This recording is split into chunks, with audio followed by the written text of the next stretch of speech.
বঙ্গবন্ধুর অসমাপ্ত আত্মজীবনী থেকে অনুপ্রাণিত হয়ে পরিচালক পিকলু চৌধুরী সরকারি অনুদানে তৈরি করেন ছবি দাওয়াল। নির্মাণ শেষে চলতি বছর ছবি মুক্তির কথা থাকলেও সেটি আর আপাতত হচ্ছে না বলে জানিয়েছেন দাওয়াল সংশ্লিষ্টরা।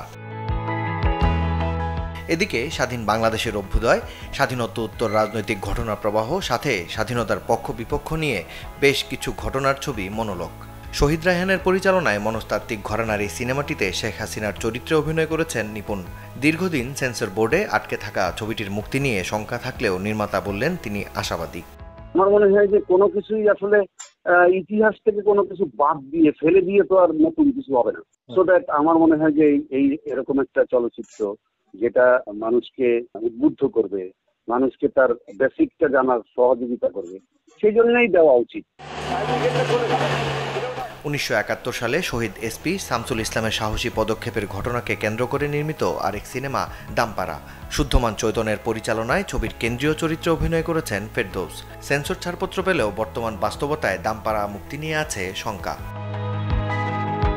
ফেরদৌস অভিনীত বঙ্গবন্ধুকে নিয়ে নির্মিত আরেক ছবি হাজার বছরের শ্রেষ্ঠ বাঙালি। সিনেমাটিও আপাতত মুক্তি পাচ্ছে না বলে জানা গেছে। এই চলচ্চিত্রে ফেরদৌসের সাথে আরও অভিনয় করেছেন রিয়াজ, সোহানা সাবার মতো শিল্পীরা। নির্মাতা আশরাফ শিশিরের 570 সিনেমাটিও আছে বাক্সবন্দী। 1975 সালের 15 আগস্ট বঙ্গবন্ধুকে হত্যার পর টুঙ্গিপাড়ায় তার দাফনের সময়কার ঘটনা নিয়ে নির্মিত হয়েছে এটি।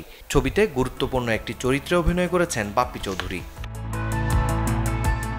মুক্তি না পাওয়ার শঙ্কার তালিকায় যেমন আছে আলী আজাদ পরিচালিত পদ্মা সেতু, তেমনি আটকে আছে ওবায়দুল কাদেরের উপন্যাস অবলম্বনে নির্মিত নঈম ইমতিয়াজ নিয়ামুলের ছবি গাংচিল। এছাড়া নির্মাতা মেহেদী রনির স্বল্পদৈর্ঘ্য ছবি ক্যাপ্টেন কামাল ও পরিচালক রিয়াজুল হক ইমরানের স্বল্পদৈর্ঘ্য চলচ্চিত্র অ্যাথলেট সুলতানা কামালও আছে আলোর মুখ না দেখার শঙ্কায়। মাকসুদুল হক ইমু, চ্যানেল 24।